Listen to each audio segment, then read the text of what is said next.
Olá, sejam bem-vindas, bem-vindos a mais um episódio do Carreiras e Tendências. Nessa segunda temporada, estamos recebendo os autores do livro História que Transforma e também abordando as habilidades do profissional do futuro. Mas nessa segunda temporada também estou muito bem acompanhada pelos autores e pelas pessoas da comunidade da CI. Hoje eu estou aqui com o Felipe, que é o autor do capítulo 9, Breves Conselhos para um Futuro CEO, e a Marcela, sócia da Academia CI. E a habilidade de hoje está em 7º lugar no ranking, que é confiabilidade e atenção aos detalhes. Fica comigo que você vai descobrir por que eu escolhi essa habilidade para falar com o Felipe. A CI apresenta Carreiras e Tendências. Transformamos propósitos em carreiras e negócios. Carreiras e Tendências, por Rebeca Toyama. Capítulo 9, Breves Conselhos para um Futuro CEO. E para discutir esse capítulo, eu recebo aqui Marcela, que vai fazer sua autodescrição para nós. Olá pessoal, eu sou Marcela Mello, sou uma mulher cis, seus 40 anos, tenho 1,65 m, cabelos castanhos, claros ou louros escuros, na altura do ombro, tenho olhos castanhos. Estou aqui com um conjuntinho de algodão branco e estou aqui muito feliz de participar de mais um episódio do podcast Carreiras e Tendências. Muito bom, eu sou Rebeca Toyama, eu estou de macacão preto com uma faixa dourada, cabelo Chanel, com 2 pontas que logo vão sair daqui, porque elas se recusam a ficar domadas, pele clara, olhinho puxado, para fazer jus pelo meu sobrenome Toyama, um batom vermelho, e estou aqui com o Felipe Clemente. Ele está aqui, capítulo 9, engenheiro, graduado pela Escola de Engenharia de Mauá em 96, pós-graduação em administração, enfim, tem um monte de coisa bacana aqui, mas ninguém melhor do que ele mesmo para se apresentar. O autor do capítulo 9, Felipe Clemente. Vamos lá, audiodescrição e quem é você na fila do pão? Bom, obrigado, Rebeca. Bom, eu sou Felipe Clemente Santos, sou homem, tenho mais ou menos 1,82 m, depende de manhã eu tenho 83, no final do dia 80, varia um pouquinho. Eu tenho cabelos castanhos escuros, mas está ficando bem branco ultimamente, tá mais esbranquiçado aí, um pouquinho das experiências que eu vim adquirindo aí aos longos dos 53 anos. Estou vestindo aqui um sapatênis marrom, uma calça jeans preta e uma camisa cinza aqui, mais na moda, que agora o pessoal mais jovem, eu quero parecer tá mais jovem, usa mais o preto, então eu estou tentando, segundo meus filhos aí, essa é a tendência, então estou tentando ficar nas tendências agora da juventude aí, para cada vez ter o espírito jovem aparecendo. Muito bom, muito bom. Olha, e falando em espírito jovem, essa parte toda, eu queria que você contasse como é que foi colocar a sua história no papel. Tá aqui, Neste capítulo apresento um pouco da minha trajetória profissional e como estou aprendendo a lidar com as características que julgo importantes para um bom líder, sem perder de vista a minha identidade e o aprendizado que tive, principalmente em relação a valores familiares. Como que foi colocar essa história no papel? Olha, Rebeca, não foi fácil. Tá? Eu sou engenheiro, eu sou um cara mais de números, eu sempre tive um pouco de desafio de escrever, mas como a gente vai falar um pouco depois, eu adoro um desafio. Então eu sou persistente quando eu quero fazer uma coisa. E eu sempre quis escrever um texto, um livro, colocar um pouco da minha história no papel. Tá? Eu acho que isso, primeiro, com um motivo um pouquinho mais egoísta, de eu me autoconhecer, mas também um pouco altruísta de querer que outras pessoas possam aprender com a experiência que eu passei. Eu acho que eu passei algumas experiências interessantes que seria legal dividir com amigos, familiares e também outras pessoas que possam ganhar com essa experiência e se tornar líderes melhores, e pessoas melhores.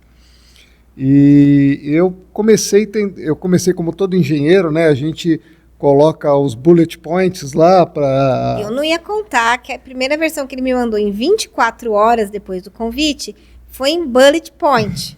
Rebeca, dá uma olhada aqui. Eu abri o arquivinho cheio de pontinho. Eu não ia contar, você contou. Eu adoro ler um monte de coisa. Daí eu li que a primeira coisa, você tem que estruturar os textos. Você também mandou 3 níveis lá, que você tinha que olhar família, emoções e trabalho. Então eu tentei fazer os 3, misturar os 3, aí chegou com um monte de bullet point.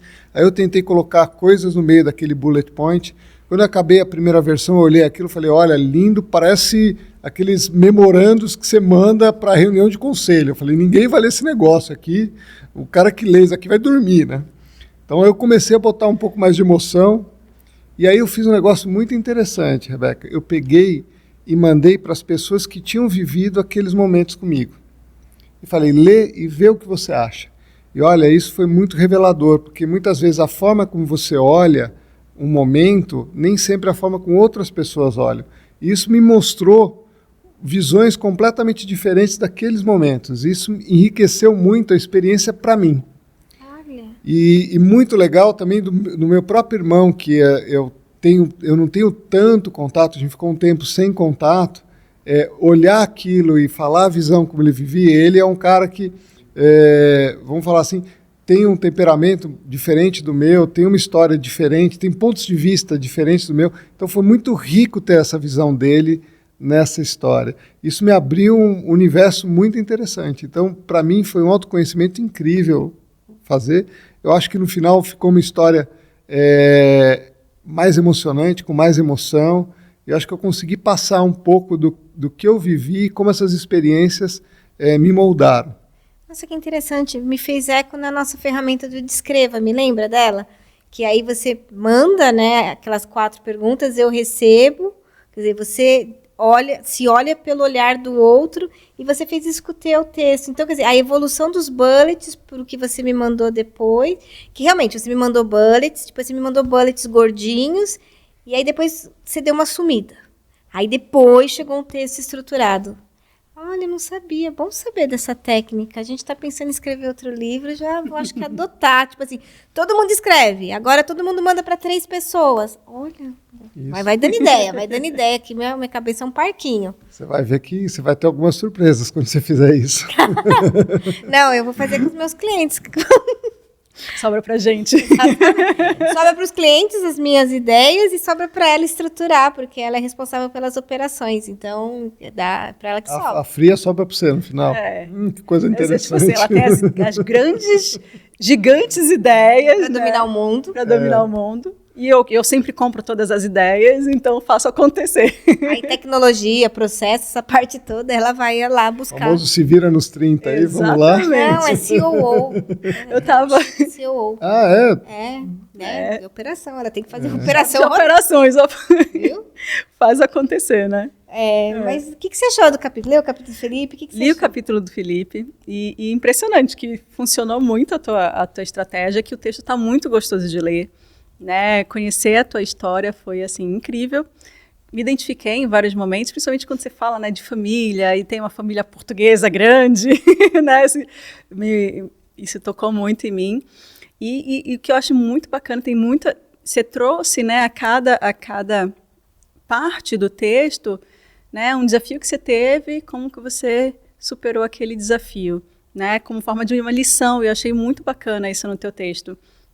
Então eu queria que você contasse, né, para quem, no seu ponto de vista, para quem ainda não leu, que compre para você também ler, qual que foi uma conquista que você considera que teve na sua vida até agora? Olha, eu tive algumas coisas que, olhando para trás, eu mergulho de feito. A gente tem as coisas que a gente fala, putz, podia ter feito diferente.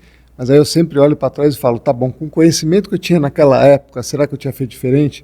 E 90% das vezes eu me pacifico e falo, olha, realmente, porque ser profeta do passado é uma coisa fantástica, né? Sempre dá alguma coisa, fala, podia ter feito melhor se eu conhecesse tudo que eu conheço hoje. Engenheiro de obra pronta. É fantástico isso. Bom, mas uma das coisas que eu mergulho muito da maneira como eu construí a minha família, como eu influenciei tanto a minha família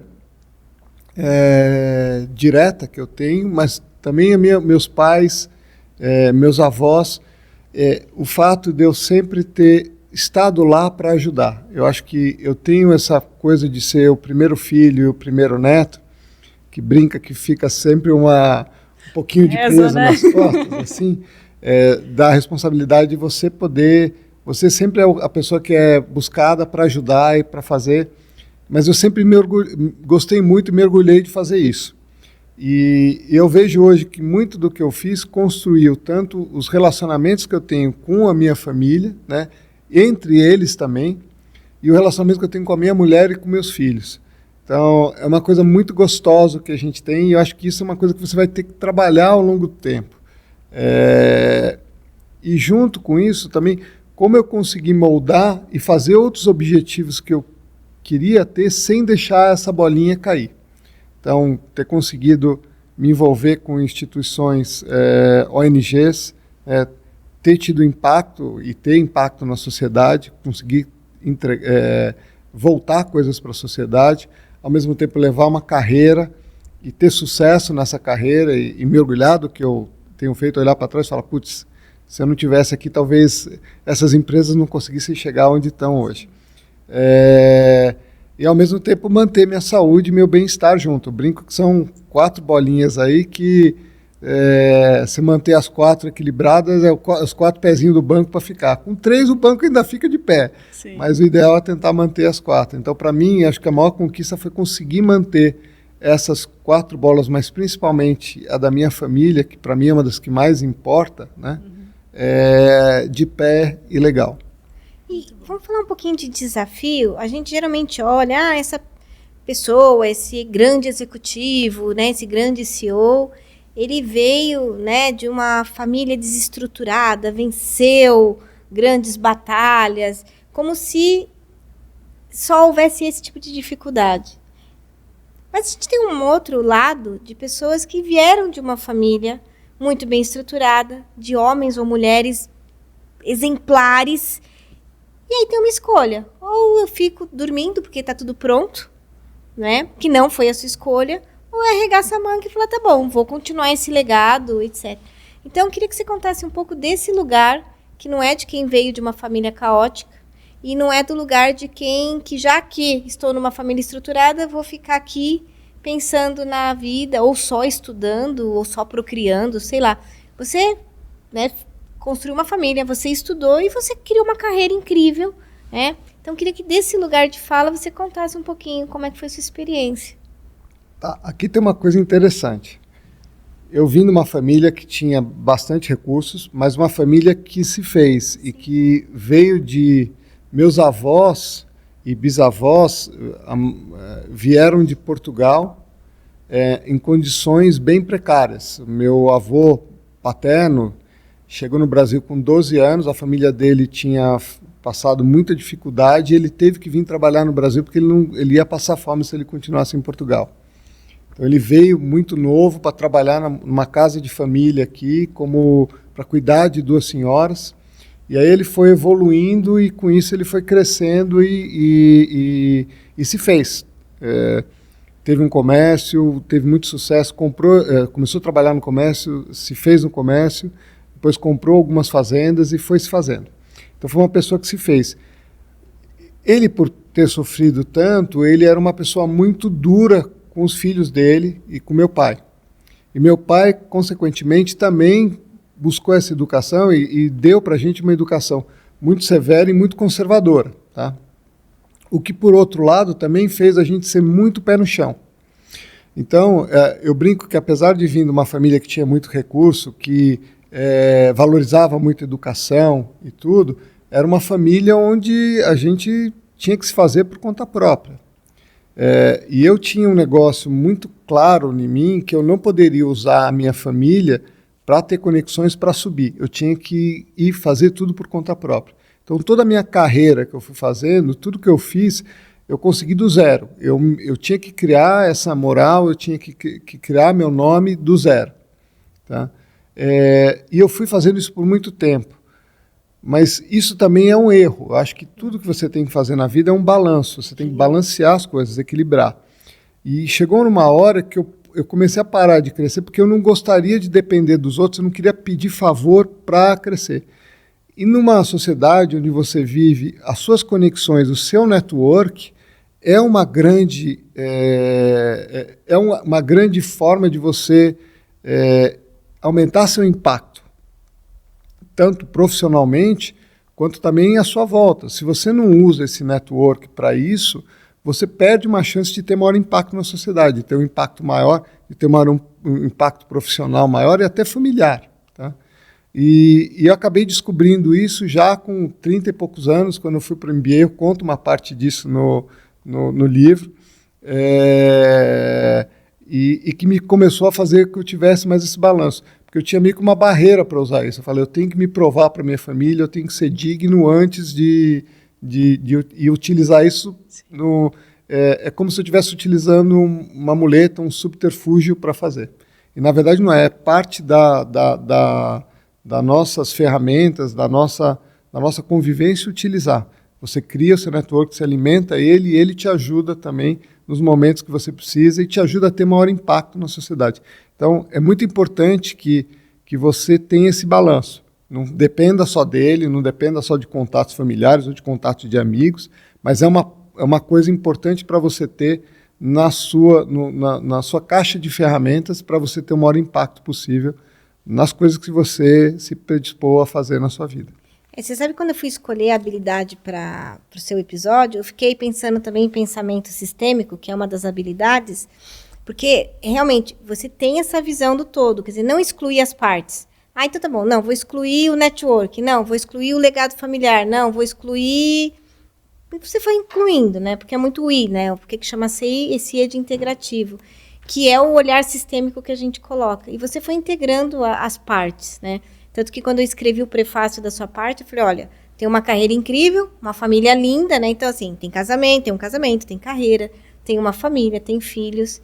Então, acho que isso que acaba fortalecendo e dando sentido para uma jornada.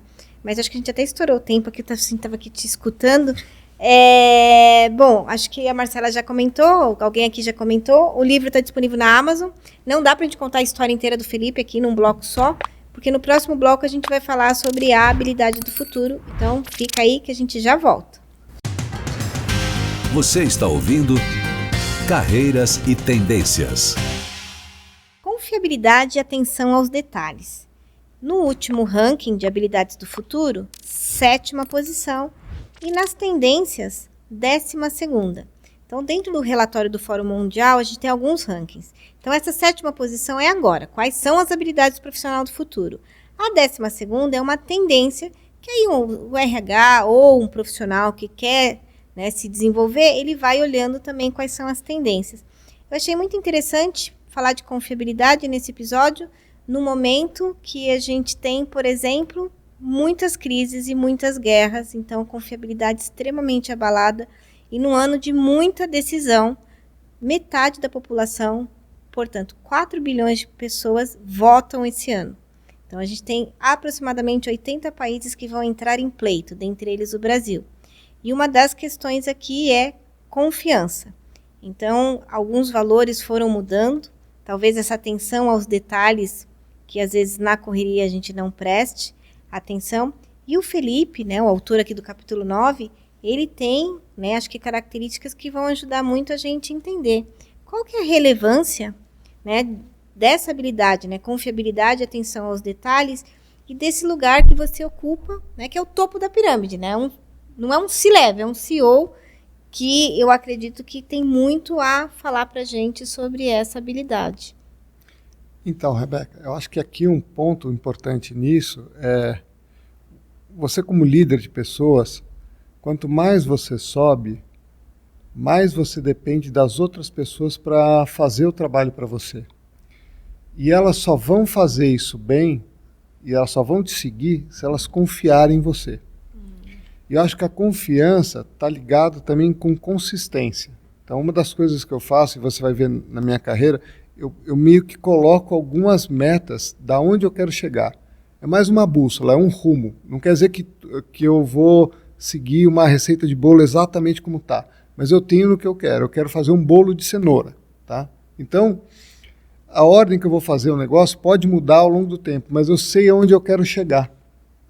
E você comunicando e tendo consistência nessa comunicação, as pessoas começam a confiar em você. Junto com isso, eu acho que também tem muito do exemplo que você dá. E isso é uma coisa que hoje é muito carente, até quando a gente olha um pouco do que acontece na nossa política, nos exemplos que a gente tem. O Brasil carece muito de exemplos que trazem esses valores hoje. Muitas vezes você vê as pessoas pregando uma coisa e fazendo uma coisa completamente diferente. Um dos meus heróis da infância era o Ayrton Senna. Até escrevi um texto no LinkedIn sobre o momento que eu vivi na época. Eu parei de ver a Fórmula 1 nos domingos, quando ele faleceu, eu nunca mais consegui ver. E às vezes, quando eu penso nele, eu me emociono muito. Era uma pessoa que era uma das minhas bússolas morais. Eu adorava a tenacidade que tinha, o comprometimento que ele tinha. Era uma pessoa que, às vezes, tinha várias adversidades, mas isso não fazia ele mudar o que ele pensava, nem o que ele era. Ele era aquilo, tinha os seus defeitos e as suas qualidades, mas ele era muito correto e muito confiável no que ele fazia, tá?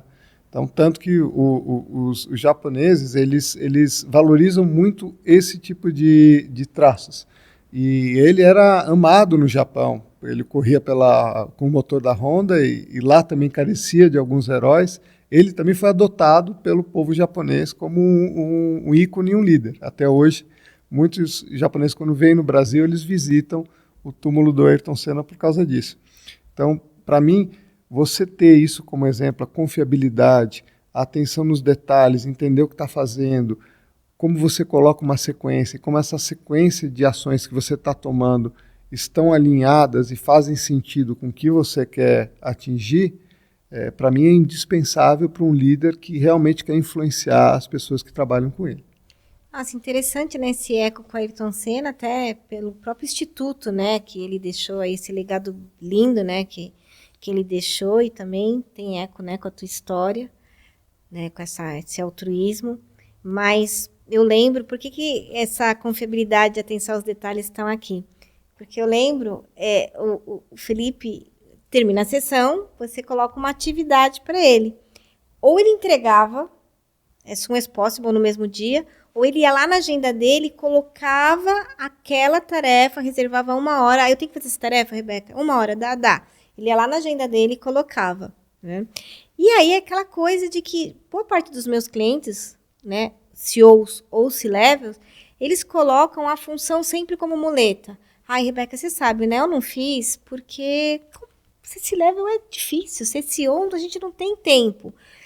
E aí você foi mostrando, não teve uma sessão que você não teve essa disciplina. Tanto que assim, eu te fiz o convite para escrever o livro, em 48 horas você já tinha me mandado o esqueleto. Falei, gente do céu, e eu achei legal o nome do capítulo, né, que é Dicas para Futuros CEOs, porque é isso, tá, Rebeca, ó, contratei um processo, né, de mentoria de coaching, tô pagando, né, então o detalhe eu preciso fazer a minha entrega para ter o resultado, e né, para você confiar, estabelecer um vínculo, se eu peço uma tarefa, alguém tem que entregar, né? Então, por isso que eu falei, essa habilidade era perfeita. E puxão de orelha para todos os C-levels e CEOs que usam a agenda lotada para não entregar, né, os compromissos. E não é comigo, é com a vida, né? E aí, eu lembro, né, outras surpresas também que eu achei muito interessante. Você tem muita dedicação por conta do seu cargo, mas você tem tempo, né, para filantropia, você tem tempo para a esposa, você tem tempo para os filhos e você tem vida social e faz esporte. Tá vendo por que tinha que colocar você atenção aos detalhes? Eu tenho um cliente que eu tô com eles há 5 anos para conseguir ele entender que ele tem que ter vida social, tem que ter atividade física, né? A esposa precisa de atenção, os filhos, etc. E que no fim, né, da conta, o que a gente faz como filantropia, terceiro setor, também é importante. E você traz todas essas características que para alguns é detalhe, mas para você não, faz parte. Né? Você tá aí só rindo, né? Tô rindo aqui, né, e pensando que é muito isso. Acho que toda confiança é um elemento essencial para qualquer relação. Tanto relação, né, líder-liderado, qualquer relação social que a gente tenha, e relação também entre empresas e consumidores, né? E a confiança é algo que ela pode se perder de forma muito fácil, né? Por isso que eu acho interessante essa casadinha, né, confiança e atenção aos detalhes, porque uma falta de atenção aos detalhes pode acabar com uma relação de confiança, né? E a gente vê isso nos... Ainda mais hoje, acho que o impacto da falta de uma atenção ao detalhe hoje causa erros catastróficos se a gente for levar ao impacto do uso de dados ou se a gente for né, olhar para o impacto hoje que tem qualquer decisão. Vou dar alguns exemplos. Eu não sei se vocês lembram que, por exemplo, era uma pessoa que era social media e ela estava ali no carnaval e postou na rede social da empresa uma foto pessoal lá fazendo, né, auê no carnaval. E isso, né, tudo bem, depois eles trabalharam essa questão, né, internamente, fizeram até uma brincadeira com isso, mas é uma simples atenção de que você está numa correria tão grande, muitas informações a todo momento, que você não se atenta. Aí a pessoa foi postar e não viu que estava no perfil errado, né? Outra questão que a gente vê, por exemplo, vários casos de investidores de Bitcoin que pagaram taxas absurdas por erros, né? Na hora de você colocar ali taxa, teve gente que já gastou 360 milhões em taxa porque digitou um número errado. Então, hoje em dia, eu acho que com a tecnologia do jeito que está e com o impacto que isso causa, né, de forma muito estratosférica, a atenção dos detalhes é cada vez mais importante, né? Não só na execução, não só no detalhe de uma relação, de você chegar em casa e estar em casa, né, quanto na relação de trabalho, no seu trabalho, né? O Felipe mesmo trabalha numa health tech. Você já imaginou se os dados de algum cliente for parar em outro, né? Um laudo errado for cruzado? Então, eu acredito que essa é a importância, né, da atenção dos detalhes para manter a confiança em qualquer relação. E sabe que ouvindo vocês, a gente tem conduzido alguns casos de burnout. E aí é engraçado que do jeito que a gente olha, talvez a gente não pense desse outro lado. Quando eu converso com um líder e ele tem, né, um excesso de tarefa, uma sobrecarga de responsabilidade, muitas vezes é por falta de confiança na equipe. Então ele não delega, então ele não passa, daqui a pouco ele está fazendo o dele, do diretor, do analista, do trainee, ele está fazendo. E aí você fala assim, mas você só devia estar trabalhando 8 horas, 10. Não, mas isso aqui eu tenho que fazer. Não, mas isso aqui eu tenho que fazer, mas não cabe, né? Até a parte que a pessoa tem que ser afastada. E eu tenho acompanhado alguns casos de afastamento. E essa é uma habilidade que a gente tem que trabalhar muito. Quer dizer, como é que eu estabeleço um vínculo para você, gestor? A gente também acaba formando, né, Marcela, muitos gestores, líderes novos. E essa é uma habilidade que é a primeira que tem que trabalhar, porque para ele largar o osso do que ele fazia muito bem, aquilo que ele o fez ser promovido, e ele dá, né, para outra pessoa fazer, né, alguns é medo dele fazer melhor, outro é medo dele errar, mas como é que você tem observado essa característica enquanto líder? Então, Rebeca, para mim, ali é muito uma questão da pessoa conseguir evoluir e começar a ter segurança nas outras pessoas que trabalham com ele, né? Muitas vezes, para mim, quando o líder começa a ser líder de líderes, é que isso acontece. Normalmente, até o nível que ele é líder da pessoa que está trabalhando embaixo, que está diretamente com o cliente, ou que está diretamente com a função, ele ainda consegue fazer esse micromanagement, ele ainda consegue dar conta. Na hora que ele passa a ser líder de líderes, isso começa a pesar muito. E aí essa transformação que tem que ter, onde ele tem que desenvolver outras habilidades mais importantes até do que as habilidades de conhecimento técnico que ele tinha. Sim. O conhecimento técnico continua sendo útil, mas muito mais em ensinar as pessoas como a pescar e não pescar pelas pessoas. O que eu sinto é que, quando você começa a ser um líder, você começa a ter que desenvolver habilidades de empatia para entender aquela pessoa, entender como ela é motivada. Os detalhes, né? Os detalhes. A confiança, como a gente falou, a pessoa tem que confiar em você para ela te seguir. Você tem que tentar entender como você motiva aquele time, como você tira barreiras para aquele time poder desenvolver. E assim você vai criando habilidades novas. Então eu brinco quando o cara vira líder de líderes, fala, esquece tudo que você aprendeu até aqui. Nós vamos começar do zero. Isso é legal. Então o que você fazia até agora não serve mais. Agora nós vamos ter que te ensinar novas habilidades. Muito bom. Bom, e falando em ensinar, etc., vou aproveitar e fazer aqui o convite para as pessoas que quiserem aprender mais sobre habilidades, desenvolvimento de liderança. A gente tem uma comunidade no WhatsApp que chama Carreira Saudável. E lá tem toda uma discussão, um aprofundamento e alguns eventos para a gente falar sobre o que é carreira saudável. Mas, para fechar o bloco, quem lê o teu capítulo leva qual aprendizado? Qual que é o aprendizado de quem lê o capítulo 9? Acho que tem duas coisas principais ali, Rebeca. Uma delas eu acho que uma das características que me levaram a ter tanto sucesso é a tenacidade. Muitas vezes ao longo da minha carreira, e até ao longo não só da minha carreira profissional, mas também da minha história pessoal, eu fui levado a alguns desafios que no início pareciam intransponíveis. Mas eu não desisti na primeira vez, eu continuei tentando. Óbvio que aprendendo com... eu tenho uma frase que eu adoro, que é loucura, você, do Albert, que é acreditada ao Einstein, né? Que é loucura você esperar um resultado diferente fazendo a mesma coisa, né? Então, mas eu sempre tive essa tenacidade de tentar de novo, aprender com os erros e tentar de novo. E isso sempre me retornou muito bem. Então, acho que isso é uma das coisas. E a segunda é aquele balanço, nunca ir para os extremos, entendeu? Então, eu acho que eu sempre consegui balançar isso. Eu tenho alguns amigos que tem hora que o cara não faz, para de beber, para de encontrar com as pessoas, sabe? Fala, eu vou ser super saudável, paro de comer carne, paro de comer tudo, vou viver de alface e luz. O cara dura 2 meses fazendo isso, ele não aguenta. Aí ele volta e vai para outro extremo. Agora eu saio toda noite, eu bebo tudo que aparece, eu fumo tudo que aparece. Como tudo que aparece. E daí, aparece. depois de 2 meses, ele volta a protestar. Ele fala, cara, você tem que tentar... É ótimo que você bote alguma coisa na tua mente para fazer. Mas olha se aquilo é uma coisa que você consegue sustentar a médio e longo prazo.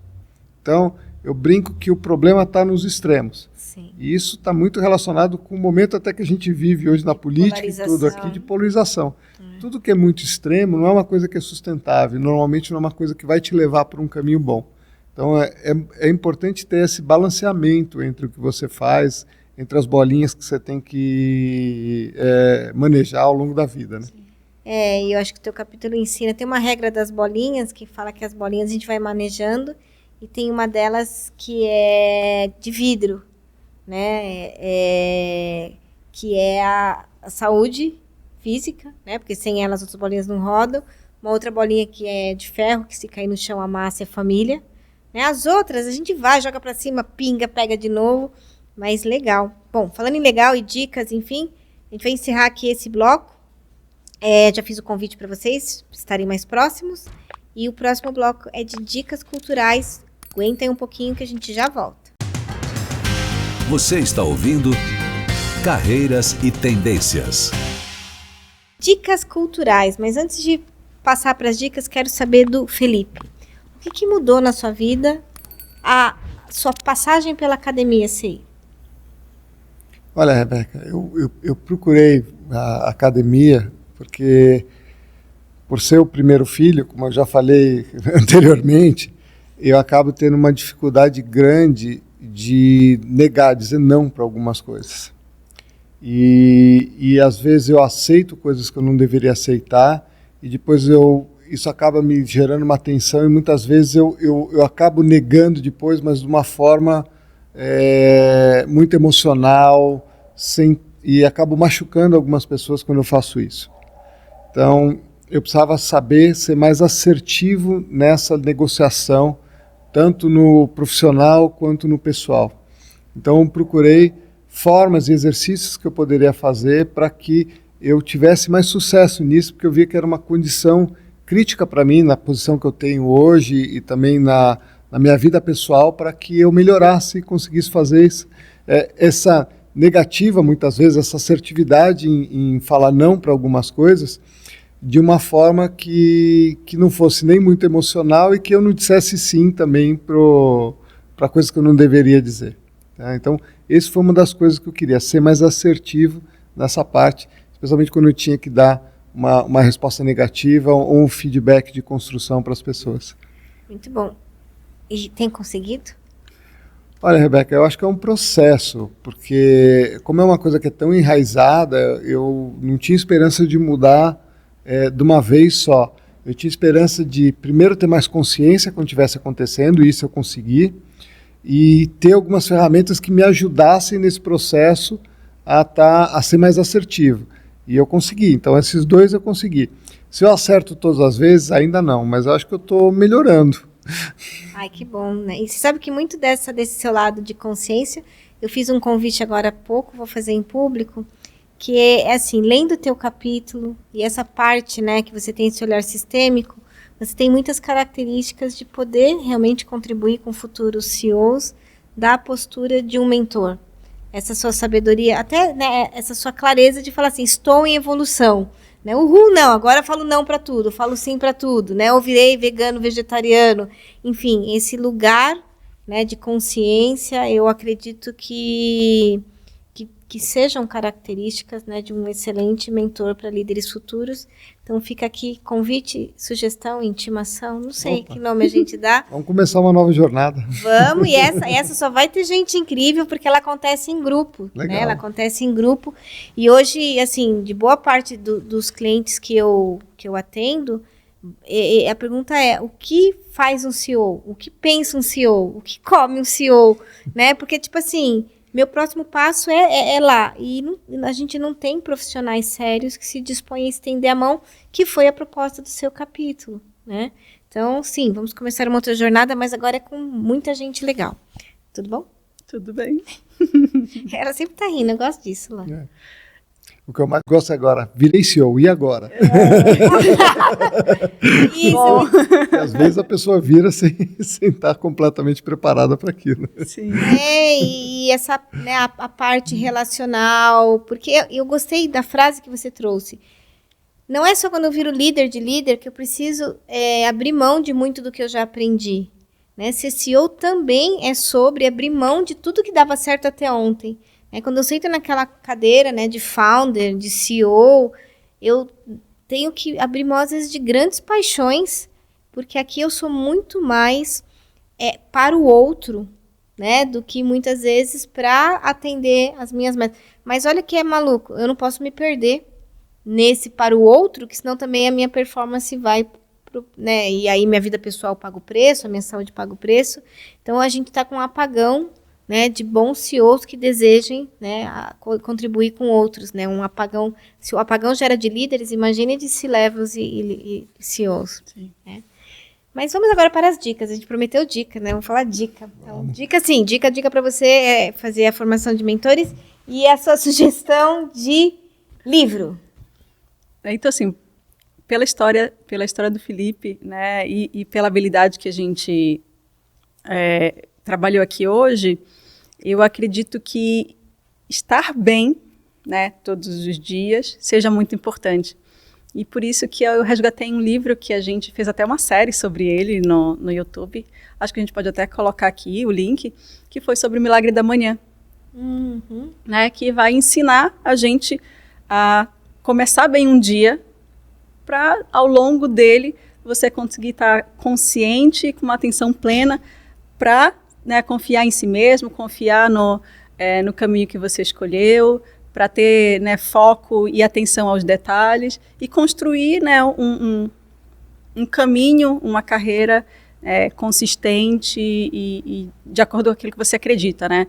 Acho que a gente começar bem um dia, estar ali com a atenção plena nos permite permanecer no caminho que a gente traçou, né? Que a gente sabe que durante o dia é tanta informação, é tanta gente que passa pela gente, tantos acontecimentos, e a gente tem que escolher aquilo que a gente vai trabalhar, né? A gente tem que escolher o problema que a gente vai resolver, a gente tem que, né, escolher o caminho que vai seguir, tomar muitas decisões, né? Aquela frasezinha legal que você não sei o que você vai fazer hoje, mas tome boas escolhas. Que faça boas escolhas, que a sua vida depende disso. Então, acho que esse livro ajuda bastante, né? A gente estabelecer ali uma rotina com disciplina e focando naquilo que é importante.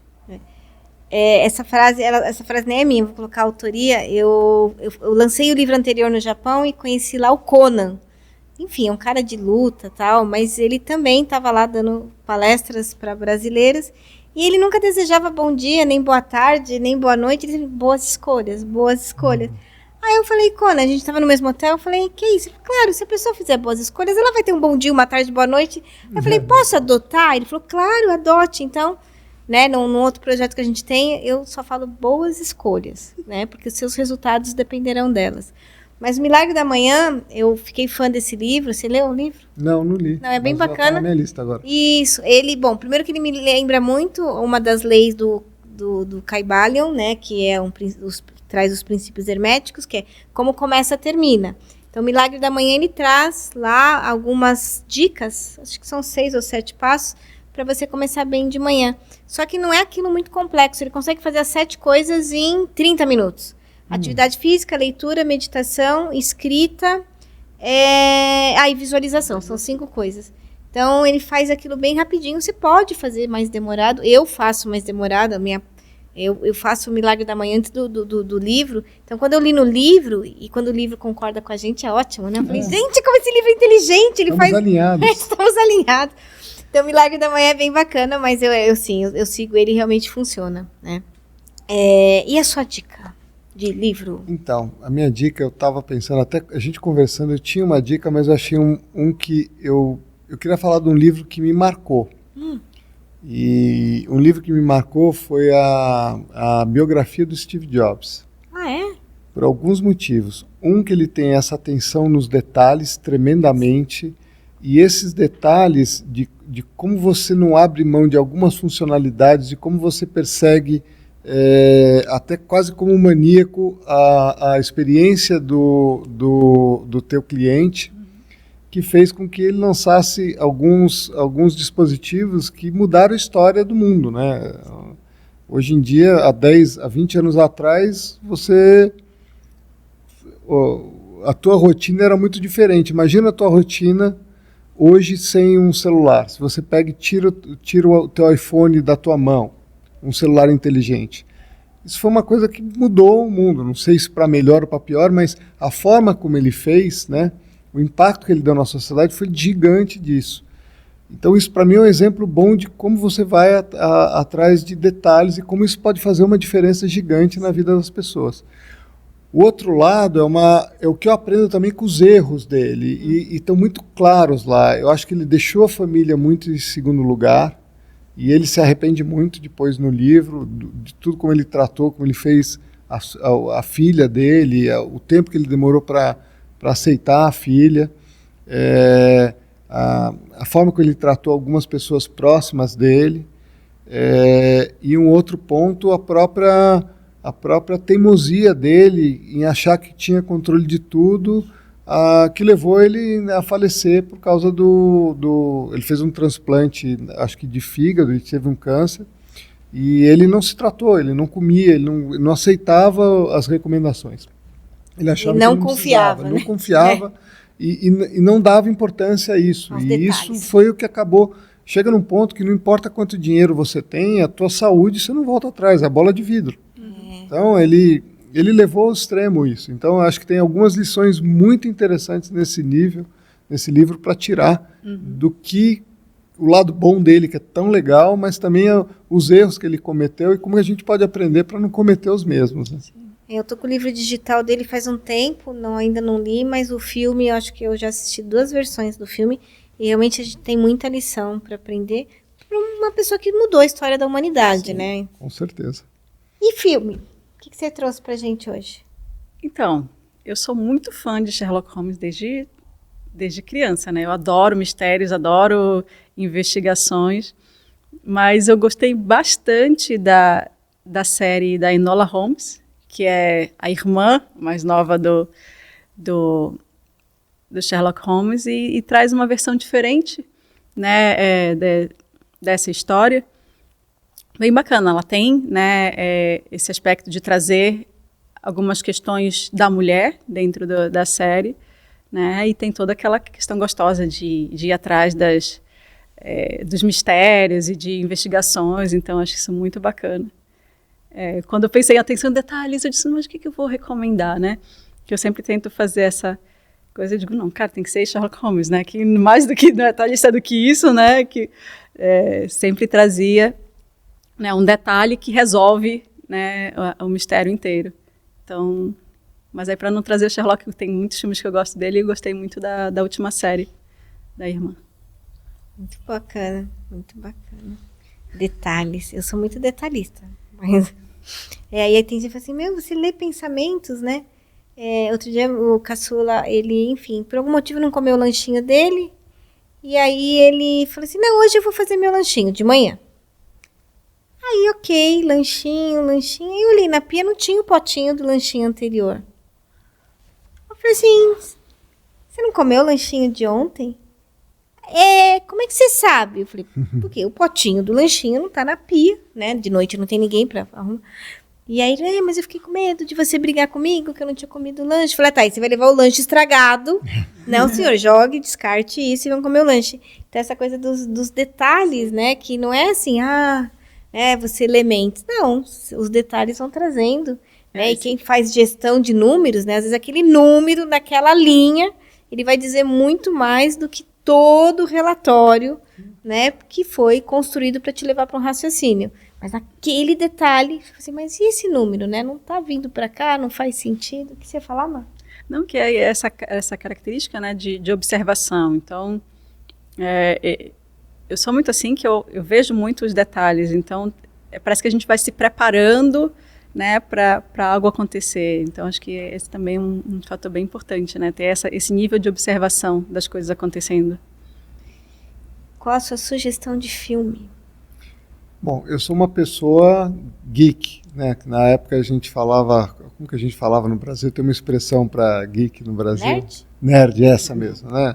OCF, né? Que na não, nossa essa não, época, essa é feia. Essa também tem, mas e eu adoro ficção científica. E tem, é um filme, ele é baseado num livro, eu já li os 6 livros que tem desse autor.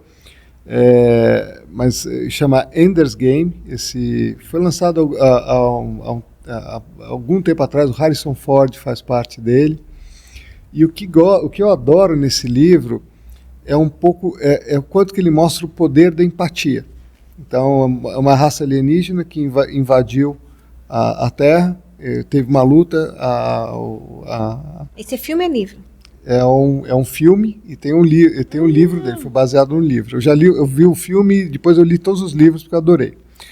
Mas ele mostra como essa pessoa, o Ender, que acaba sendo considerado um dos gênios militares, jovem, tinha 16 anos, ele é treinado e ele tem uma capacidade empática tremenda de entender o outro lado. Então, ele acaba sendo o cara que coordena todo o esforço de guerra da Terra, e ele ganha da raça alienígena exatamente por conhecer muito ela. Então, conhecer como que ela comportava, como ela pensava, eu acho que isso é uma das características mais importantes. No final, ele realmente se apaixona tanto pela outra raça que ele não quer mais brigar. E acaba enganando ele no processo. Ver é importante...